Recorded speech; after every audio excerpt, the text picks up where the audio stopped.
Pasioni ka vetëm një emër, Radio Rilindja.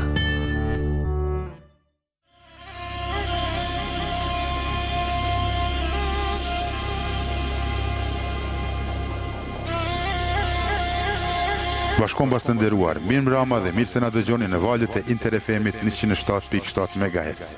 Jeni duke ndjekur emisionin e Radio Rilindjes.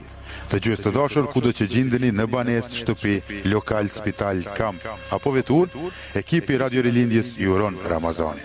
Ja, pra, dëgjues të dashur, mirë mbrëma dhe mirë se po dëgjojmë, jemi këtu sonte e premte, kjo është domethënë premtja gati e parafundit e muajit të shetë Ramazanit, kështu që në ekranit e juaj atje, ata që janë në FM ose në Net Radio ose në Instagram ku janë, që janë, nëse keni Facebook atëherë dini pra në hymje të Facebookit do të ishin edhe musafir tu në studio, sepse kemi musafir pak më special se musafir që kemi pas deri tash normal imamat e Norvegjisë, mirë po shqiptar e tash i kemi edhe musafirët të tjerë. Mirë po, para se shkojmë te musafirët, du tregojmë se kush janë ata dhe pastaj ata na tregojnë edhe më shumë në detale se nga vinë dhe në qëllimin e tyre pse janë këtu tek ne në Norvegji.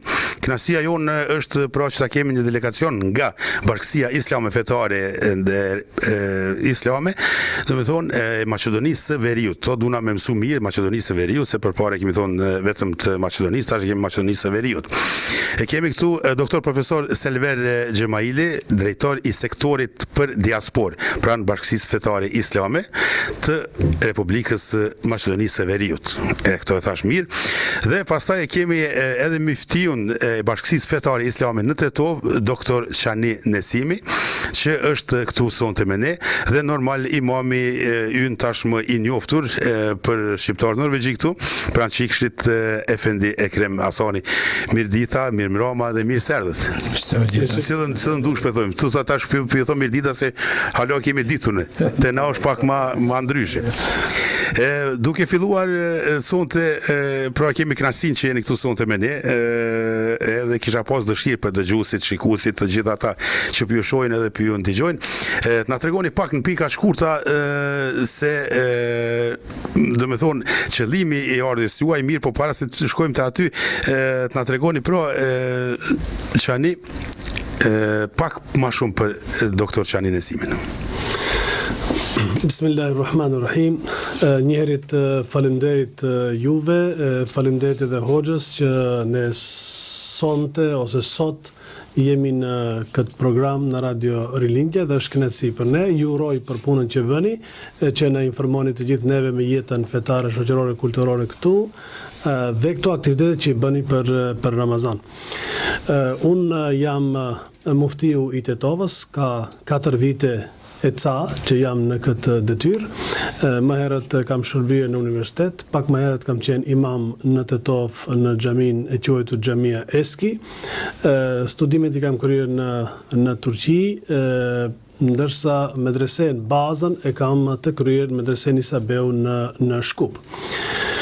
Qëllimi i vizitës tonë këtu në Norvegji, gjithsesi në Oslo, që do të vazhdoj pastaj agenda në vende të tjera, është që gjatë këtij muaji të shenjtë të takojmë besimtarët tonë, të takojmë popullatën tonë, të takojmë shqiptarët tonë, të cilët jetojnë, veprojnë dhe punojnë në këto pjesë, sidomos në Oslo, për të ju uruar Ramazanin, për t'ju lutur Zotit që të na bëj kabull agjërimin dhe namazet, ibadetet tona, për t'i falendëruar për bashkëpunimin që bëhet brenda një historie shumë të gjatë në shoqërinë dhe popullatën tonë, për kontributin e tyre në gjitha të mirat që ne i posedojmë si popullat, si shoqëri, si musliman, si shqiptar në vendet tona etnike, dhe për të qenë më afër njëri tjetrit, për të vazhduar ky aktivitet dhe kjo bashkëjetesë në distancë gjeografike, por në afërsi shpirtërore dhe afërsi kombëtare, afërsi ideale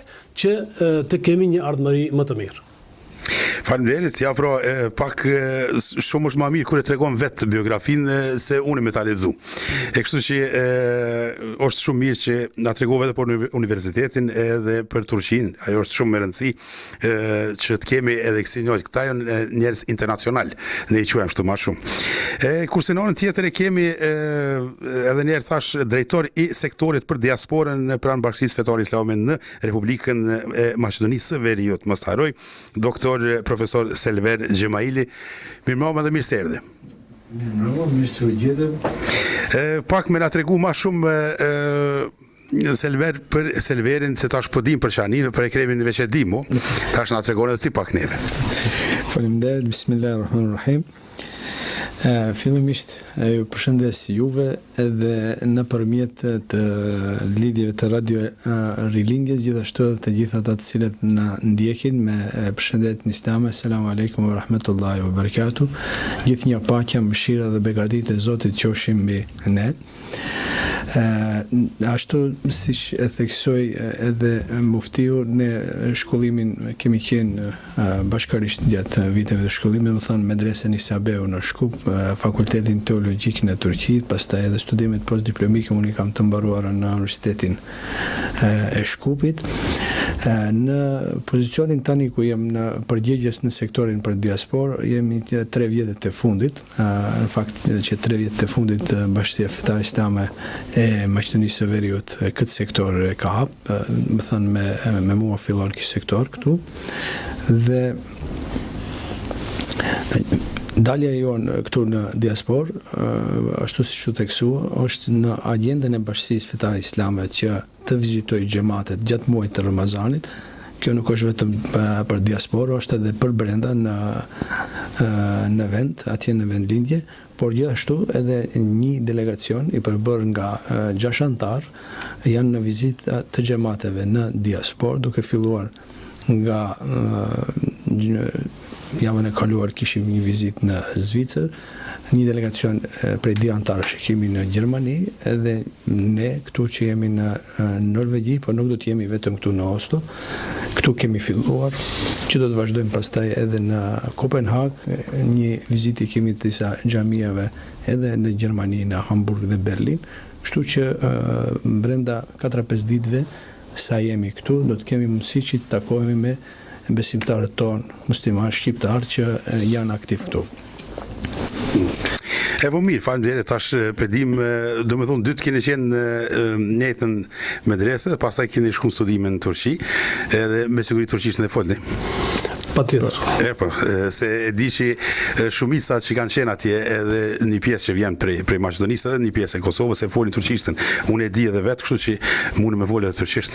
Po pse jo? Mirë, varet prej dëgjuesi. Mirë, ne jemi këtu. Tash është shumë mirë me ditë edhe për xhamatin, edhe për dëgjuesit, gjithë ata mikpritja, se është hera parë që jeni këtu, ashtu në Norvegji? Po, hera parë. Mikpritja në Norvegji prej bashkëdhëtarëve edhe prej qendrës, si ka qenë? Tash cili doni, a cili më i vjetër, tash s'po di çish po shkon rendi këtu. Çani Fillojmë prej matriut. Matriut.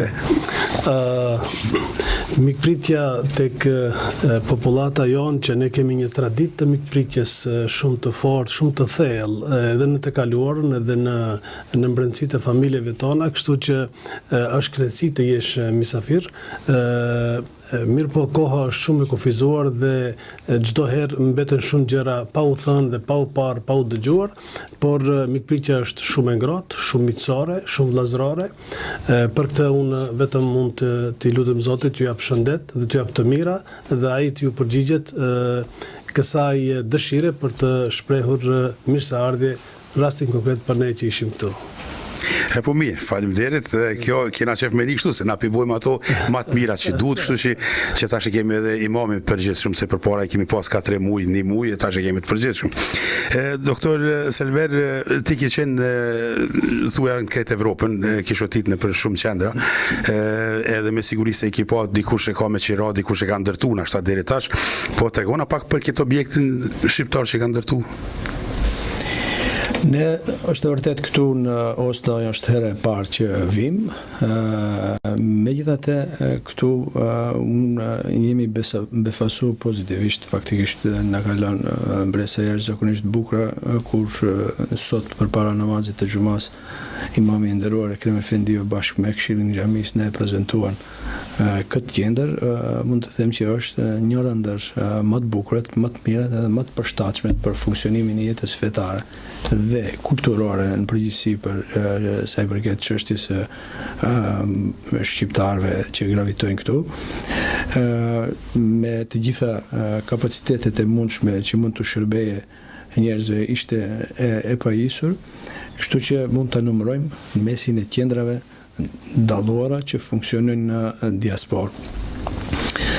Ne, sipas dhënave tona që disponojmë, qendrat islame nëpër diasporë, një pjesë e tyre janë të ndërtuara nga themeli, një pjesë e tyre janë të blera objekte dhe pastaj të adaptuara në një farë mënyrë përshtatshme për nevojat fetare islame, por një pjesë është edhe në objekte që paguhen qira, kuptohet këto të fundit pak më vështirë kanë, mirëpo te kjo pjesa të cilët janë të shndruara më pronë të muslimanëve, gjejmë kushte jashtëzakonisht të bukura të mira, edhe në Zvicër, edhe në Gjermani kështu, është edhe në Austri, po besa edhe këtu në Norvegji, një qendër shumë e bukur, që duket se i ka mundësit për të shërbyer në një aspekt multidimensional edhe atë fetar, edhe atë kulturor, në veçanti duket që ka mundësi të shërbeje muslimanëve shqiptar edhe në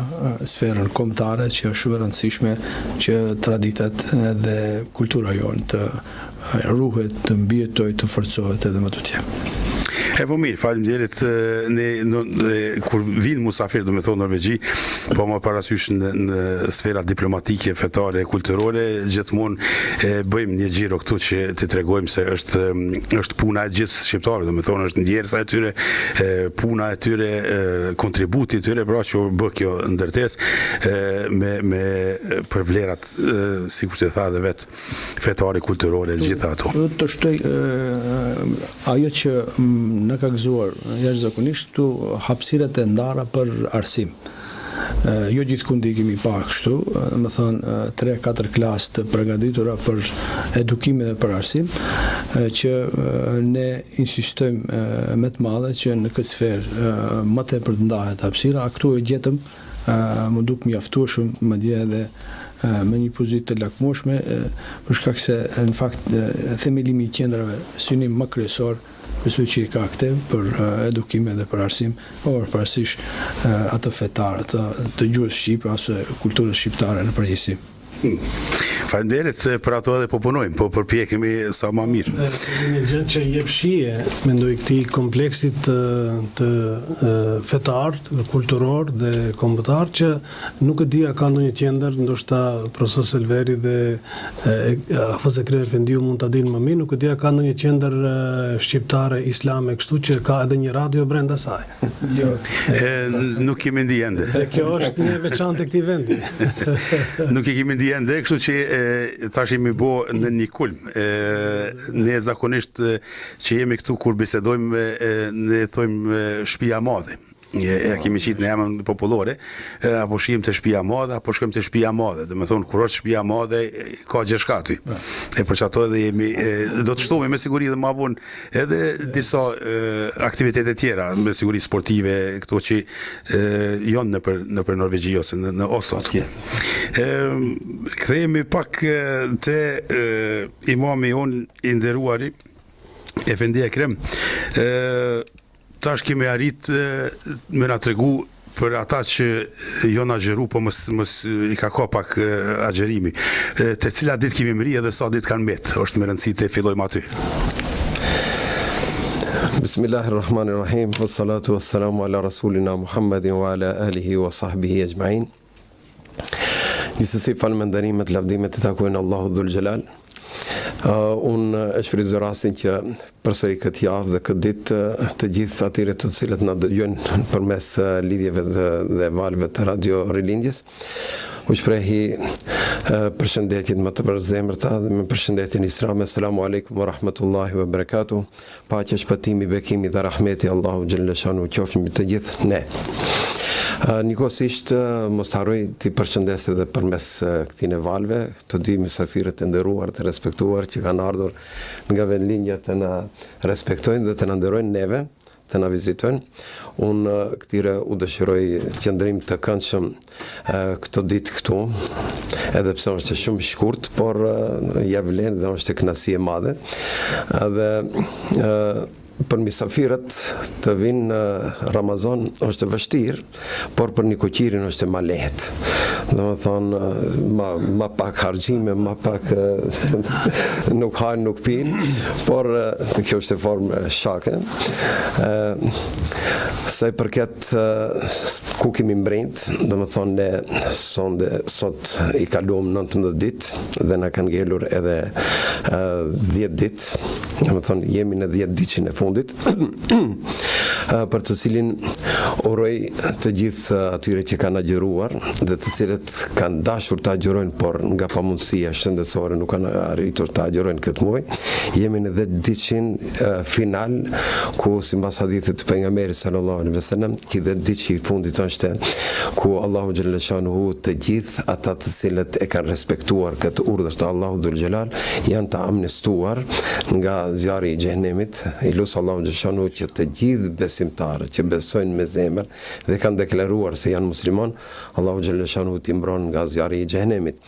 Dhe këto 10 ditët e fundit, pejgamberi sallallahu alaihi wasallam me kënaqësinë më të madhe dhe me nënshtrimin më të madh dhe maksimal o munduar që këto 10 ditë t'i kalon në adhurim, në ibadet dhe në të gjitha aktivitetet që i takojnë një musliman, një besimtarit musliman.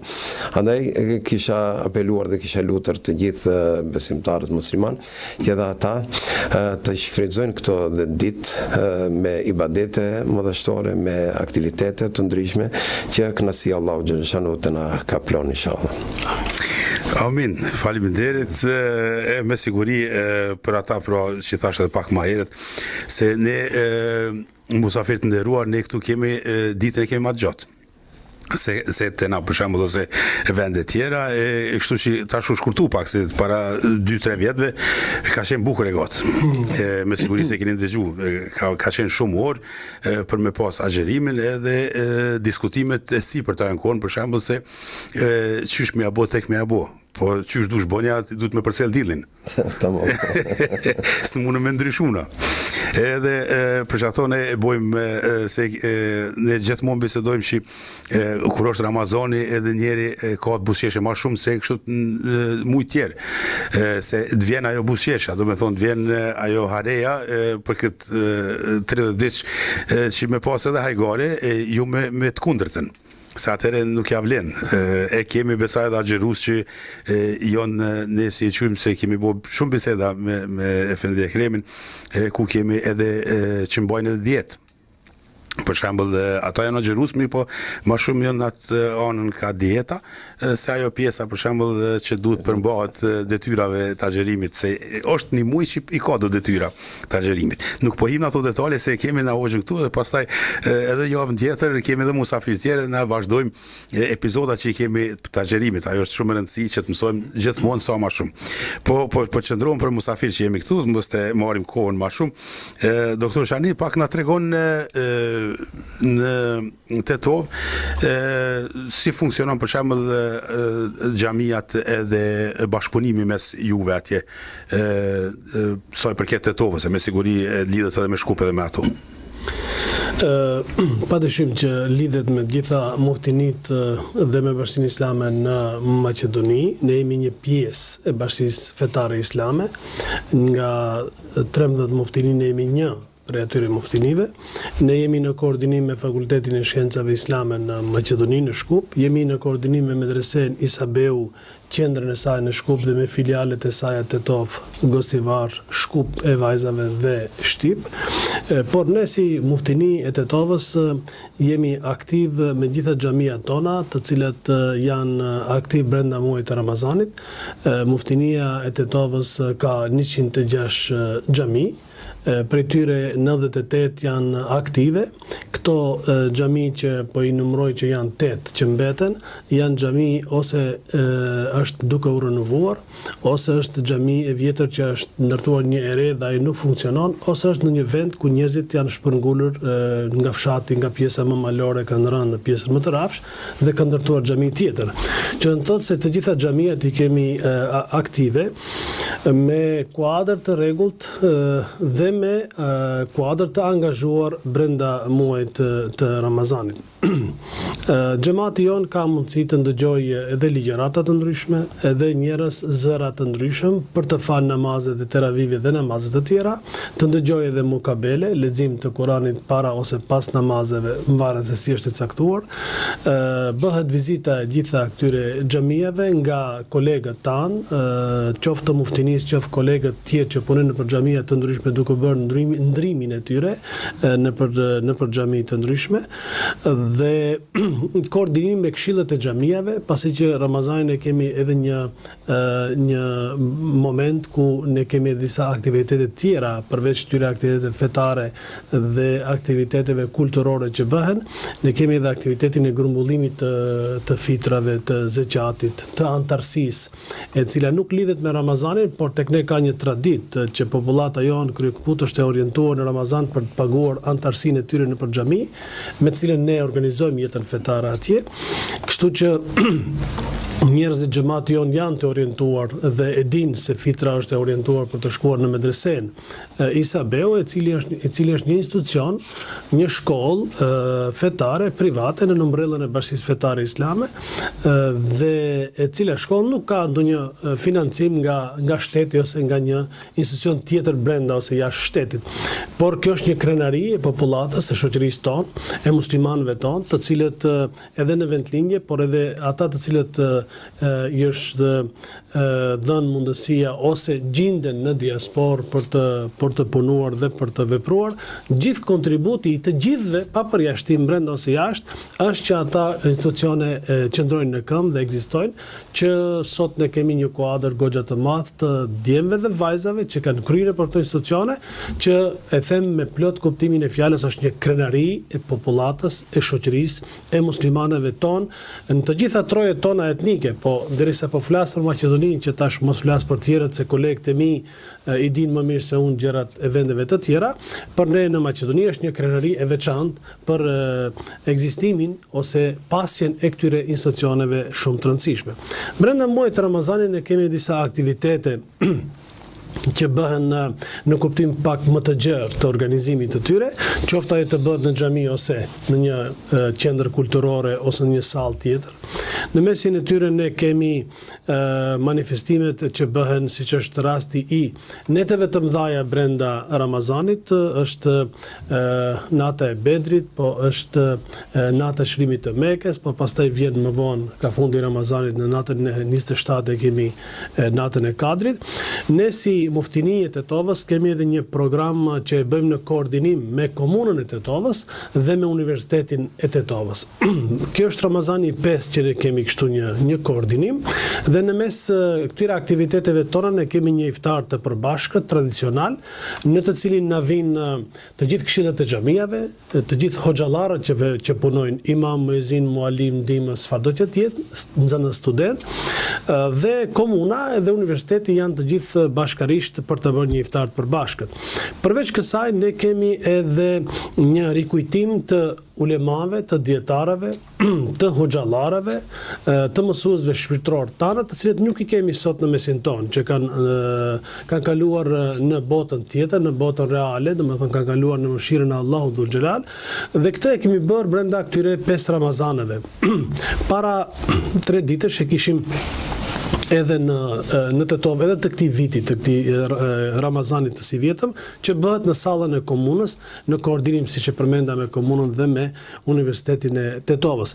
Kështu që rikujtimi i këtyre hoxhallarëve është një detyrë, është një obligim yni, është një frymëzim për ne, është një përgatitje për të ardhmen për ne, është një larje borxhi në kuptim shumë të thjeshtë, se ne nuk mund të lajmë borxhin e sakrificës atyre, por është një larje borxhi në thojza të them ose një vlerësim i punës dhe sakrificës atyre.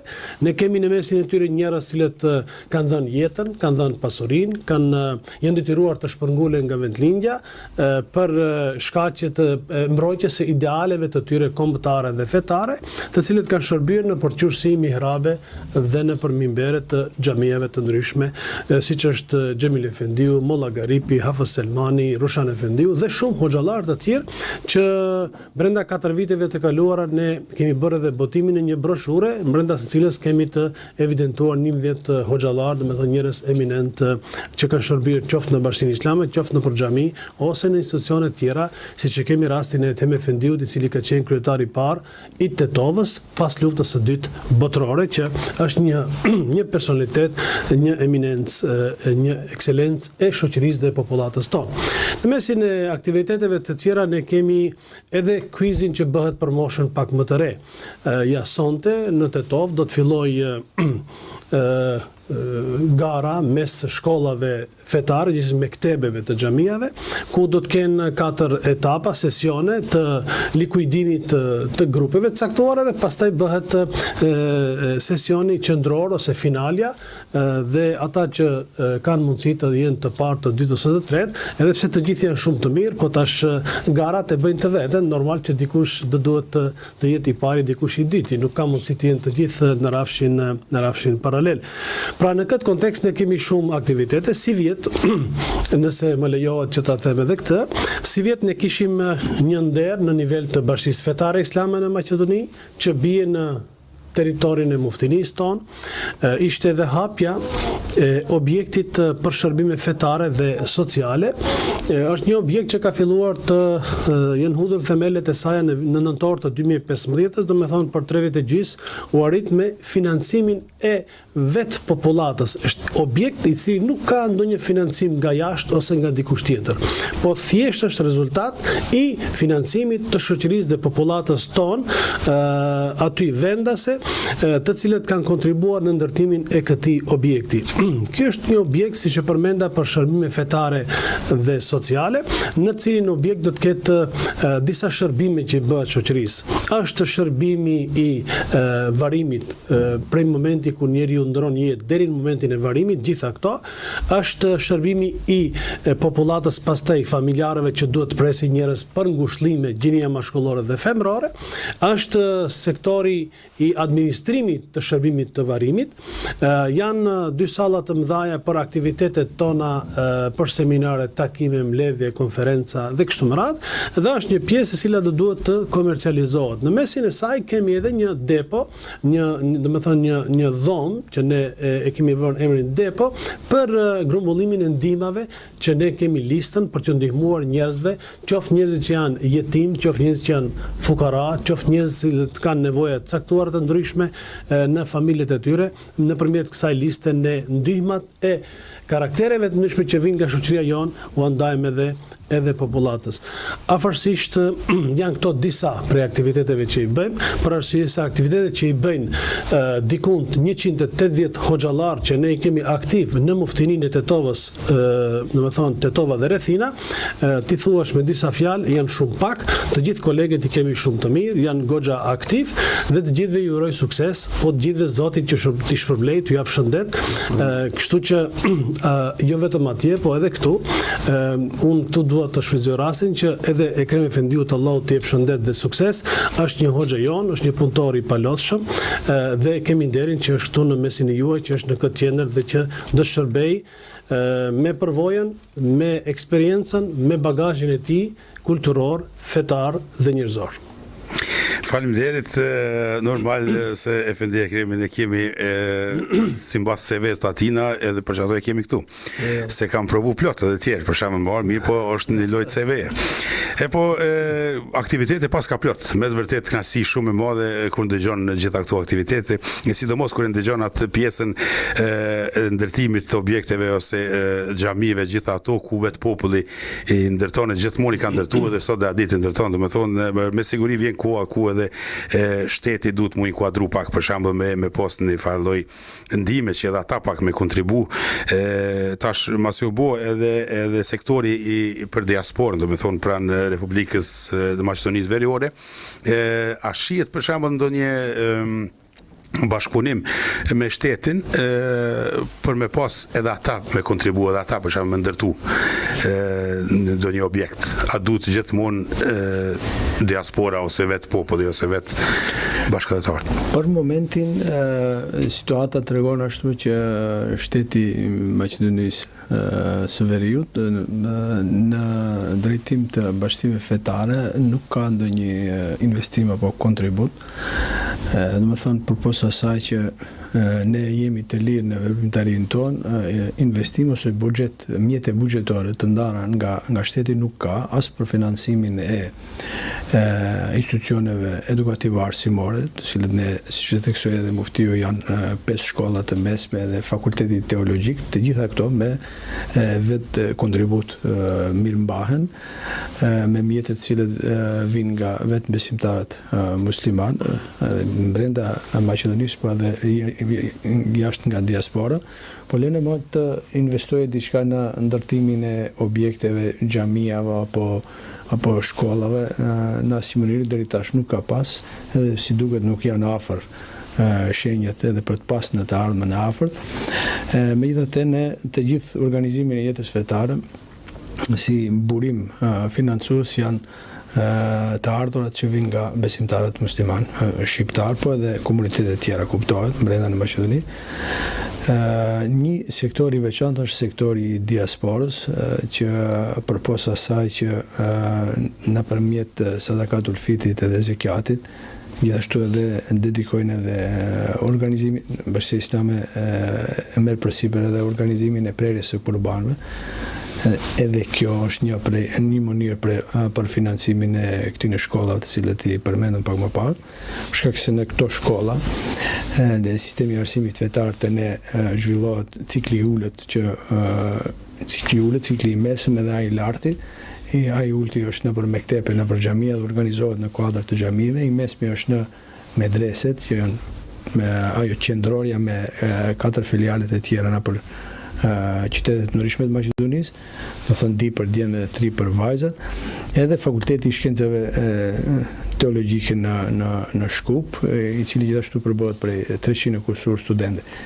Gjithsej, në medreset tona janë mbi 800 nxënës me 144 të punësuar, edhe me studentë. Këto bëjnë do me thënë, është një institucion kogja i zgjeruar për ne si Bashki Islame, pa buxhetin e shtetit, kuptohet që është edhe një bare madhe, megjithatë fal kontributit të muslimanëve tonë, vazhdimisht ka shkuar në zgjerim, në rritje e sipër, edhe për momentin, siç duket, jemi duke vazhdu bukur me aktivitetet edukative arsimore, por shfrytëzoj nga rasti që të falenderoj edhe të shprej mirënjohje edhe bashkëdhetarëve tonë këtu në diasporë, pa kontributin e cilëve ndoshta nuk do të ishim në këtë nivel ku jemi.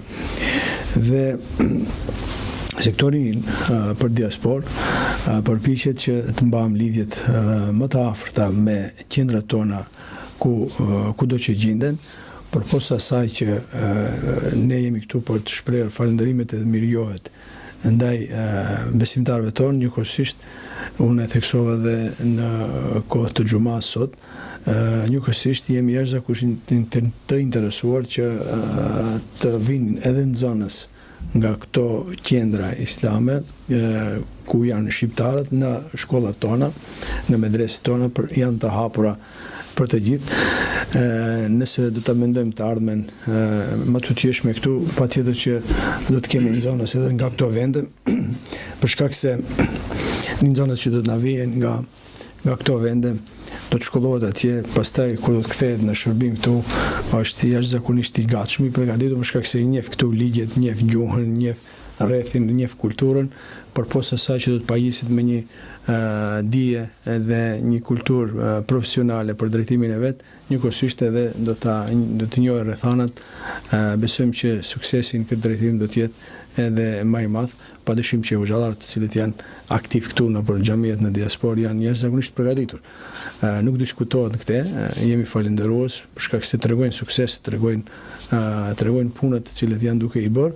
Mi po në të ardhmen do të mendojmë edhe kështu që të vinë nxënës edhe prej këtine, domethënë vinë nxënës të cilët janë lindur këtu, për shkak se nesër do të kthehen janë të pajisur edhe me kulturën e vendit edhe me gjuhën e kështu me radhë. Prandaj nëpërmjet radio Rilindjes unë do të kisha shfrytzuar rastin, them, shfrytëzoni këto shkolla, këto medrese, me që jeni vetë financues të këtyre, pse mos i shfrytëzoni edhe të dërgoni nxënës atje. Po faleminderit, tash e morëm edhe një konfirmim prej nxënësave ciklit ult që pranohet ajo diplom, për shembull, pranohet atje nëse do të vazhdu shkollën e mesme edhe arsimin e lartë. Nuk po shkojnë veç me shku në shkollë. Jo, nëse këtu mektepin ka të krijet, ka i pajisur me dokumentacionin për katës që ka mbaru mektep këtu, normal që medresi ka dirë të hapura, normal sikur ta kishte krije mektepin në vendlindje, më thënë ciklin e ulët, sikur ta kishte krije në vendlindje e njëjtë është pranohet. Po që edhe një konfirmim të mirë, me siguri se këto që kemi biseduar përpara si temë, mirë po tash na u dha mundësia që ta dimë edhe këto. Kjo vlen për Republikën e Maqedonisë Veriore. Me siguri se edhe në Kosovë, ma mërmenja që... Besoj që është e njëjta edhe në Kosovë, nuk parashton ndonjë problem. Shkak se këto medresja veçanërisht e djemve, edhe ajo në Shkup, edhe ajo në Shtip, ka edhe konvikti. Më thënë, edhe çështja e banimit është e zgjidhur, më thënë, është edhe konvikti. Prandaj ne edhe e kemi theksuar disa herë edhe në përgjamia, theksojmë që ne porosisim xhamatin ton që fitra zekatin të orientojnë atje, për shkak se është edhe konvikti ku banojnë studentët, domethënë hanë, pinë 9 muaj ditë rresht aty janë, dhe në mesin e aty në nxënësve normalisht që ka nxënës me gjendje ekonomike të dobët, nuk janë nxënësit e më të pasurve në medrese, zakonisht janë ka si çdo herë ka fëmijë jetim aty, ka edhe fëmijë fukara me gjendje të ulët ekonomike.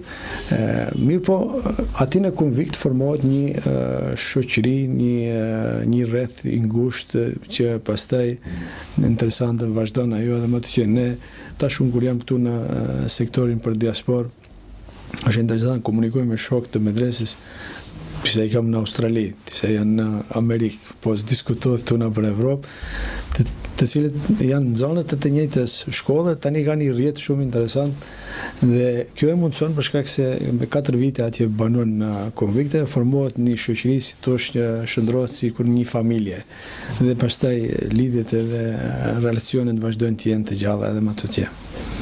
Me të vërtet mu fascionu, për shembull kur e dëgjon që nuk ka buxhet për shtetit, edhe krejt këto punëtorët, nxënës, shkollat, objektet mirëmbahen, investohen prej vet popullit.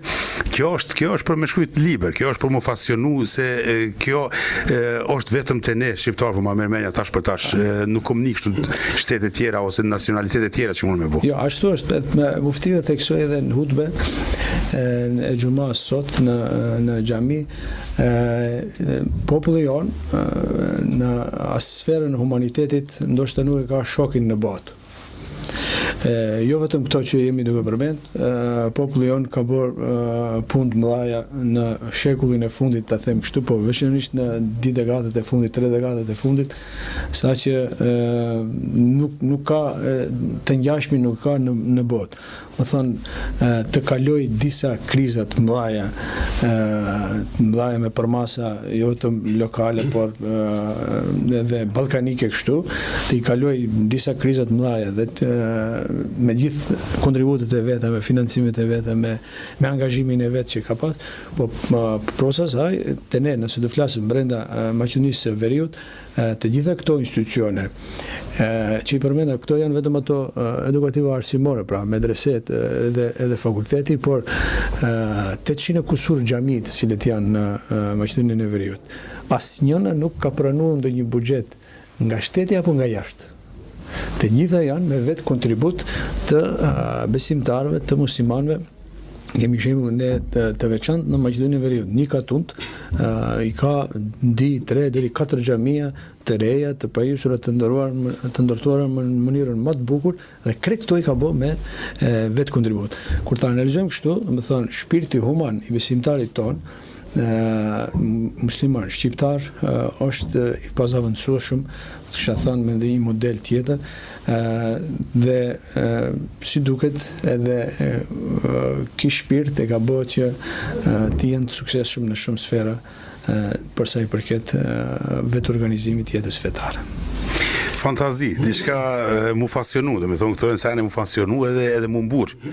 Edhe me vetë vetën bëjë po edhe me juve, që jeni aty, se dhe ju keni mujtë me studiu ekonominë ose inxhinier, arkitekt, diçka, mirë po e keni marrë atë drejtim, ku e keni ditë për shembull se nesër mas nesër a kom puna jo, se edhe ju duni me pas një rroge edhe ju jeni njerëz që hani e pini edhe keni edhe ndaj kredit me siguri. E po mirë. Me leje nëse mund të ndërlidhem, shumë bukur profesor Selveri e potencoj. Konkretisht Bashkia Fetare Islame ka kërkesat tek qeveria për të bërë investimin ose për të lëshuar buxhet në Bashkinë Fetare Islame, konkretisht në Bashkinë Fetare Islame. Gjitha bashkitë fetare të tjera normal që janë të një kategorie në vijë ligjore dhe në dukje, por gjithmonë favorizimi i komit, i Kishës Ortodokse Maqedonase ka qenë në mënyrë indirekte ose direkte, dhe kjo vërehet. Kjo vërehet në kthimin e pronave, kjo vërehet në kthimin e vlerësimit të njerëzve të cilët kryejnë shkollat të mesme teologjike ortodokse ose kryejnë fakultetet teologjike ortodokse, ose kjo vërehet në komoditetin e organizimit të jetës fetare të tyre tek qendrat dhe tek metropolit që i kanë të ndërtuara. Ndërsa kërkesa është bërë nga Bashkia Fetare Islame, nga Riaseti, konkretisht në udhëheqjen e kryetarit të Bashkisë Islame, Reis Ulemas Haxhi Suleman Efendi Rexhepit. Në disa takime ka pasur edhe koleg, mufti, kam qenë edhe unë në takim që tek kryeministri aktual janë bërë kërkesa shumë konkrete. Dhe fatkeqësisht të themi, deri tash nuk është bërë. Ne kemi shpresa me këto reforma që janë bërë në Maqedoni, me reformat politike që u bën, me reformat qeveritare dhe me një qeveri reformuese që do të bëjë një veprim konkret në këtë drejtim. Për arsye se jemi vetëm shtet, mos them në Evropë, po edhe në rajon. Greqia bën investimin e FES, Bullgaria gjithashtu, Kosova gjithashtu, Shqipëria gjithashtu, Bosnia gjithashtu. Do të thonë nuk ka shtet në Ballkan i cili nuk investon në këtë apo në formën tjetër. Ose mban për shembull në Kosovë medresen dhe fakultetin e shkencave islame ose studimeve islame, siç ata e quajnë atje në Kosovë, shteti financon kuadrin arsimor, profesorët e tyre. Në Shqipëri ndan buxhet komuniteteve fetare kështu në shumë të caktuar, dhe në vende të tjera i vetmi shtet në rajon është Maqedonia që nuk bën një ndarje të tillë. Dhe ne jemi goxha të anashkaluar dhe goxha të lënë bazdore në këtë kontekst. Unë mendoj se shteti, edhe pse në bisedë, në fjalime, ata rregullisht e potencojnë se janë të gatshëm të bëjnë një veprim të tillë konkret, por ende se kemi parë.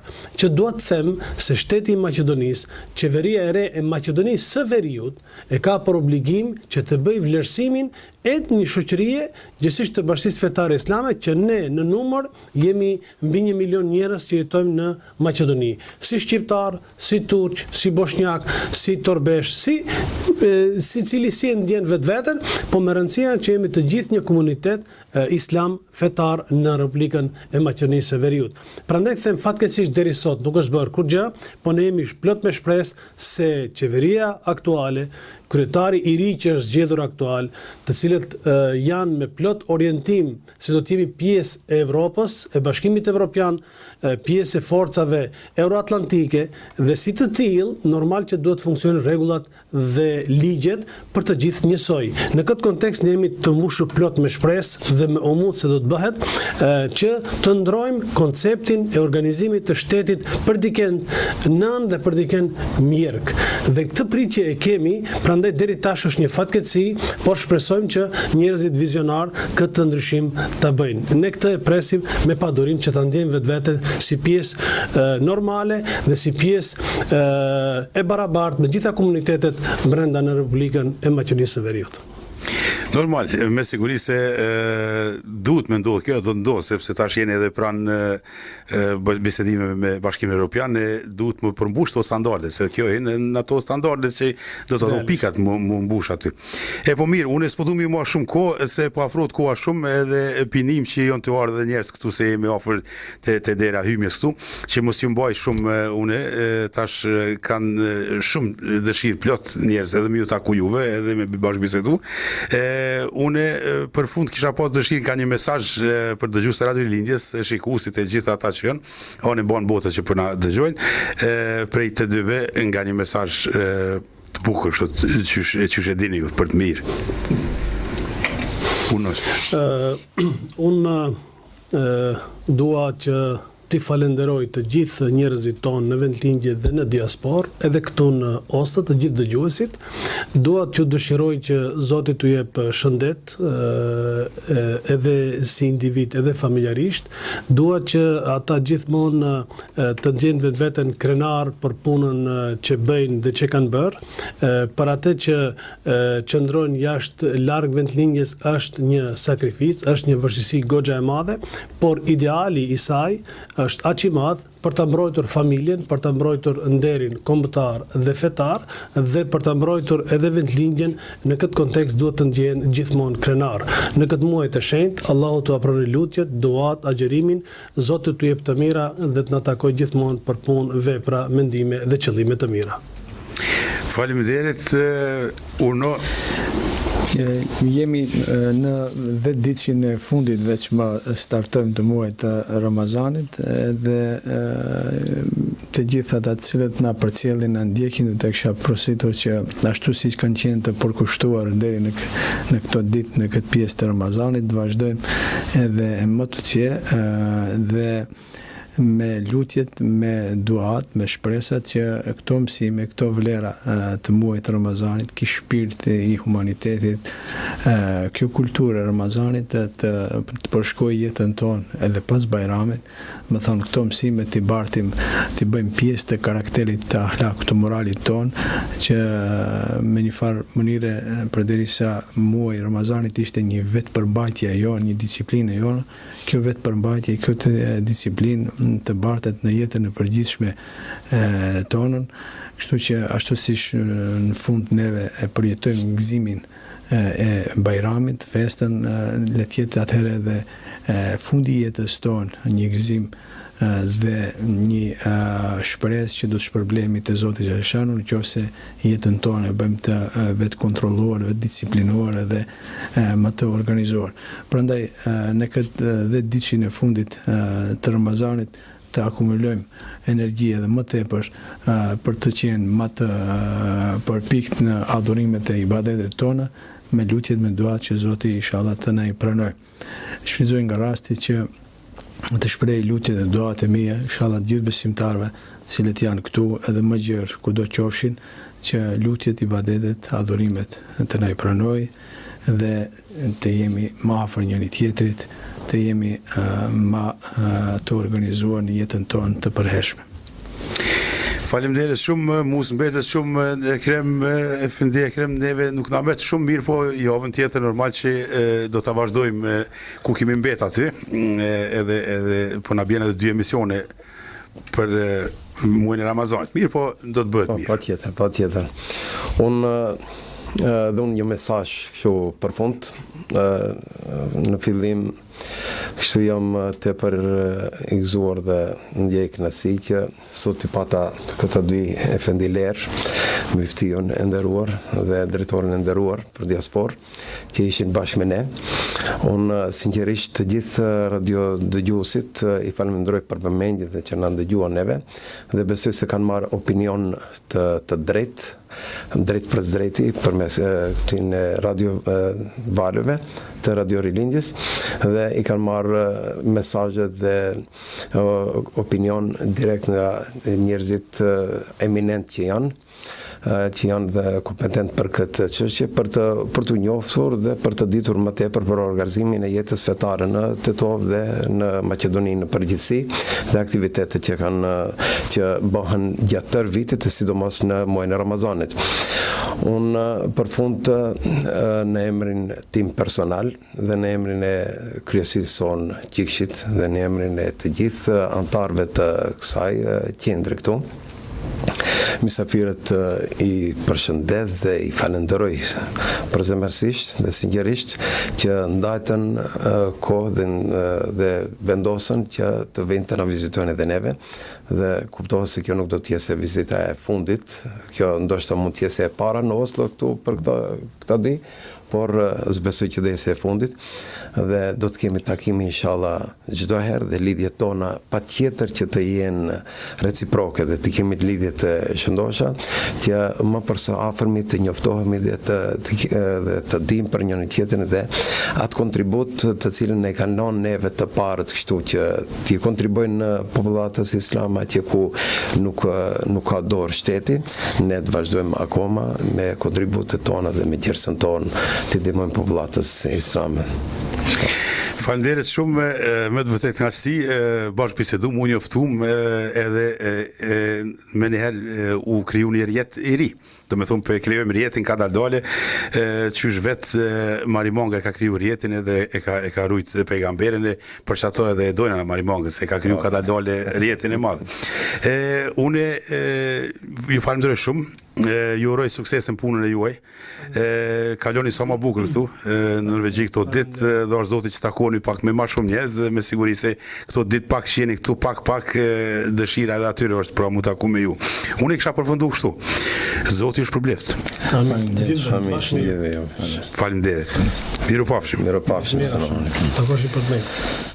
Jeni duke ndjekur emisionin e Radio Rilindjes.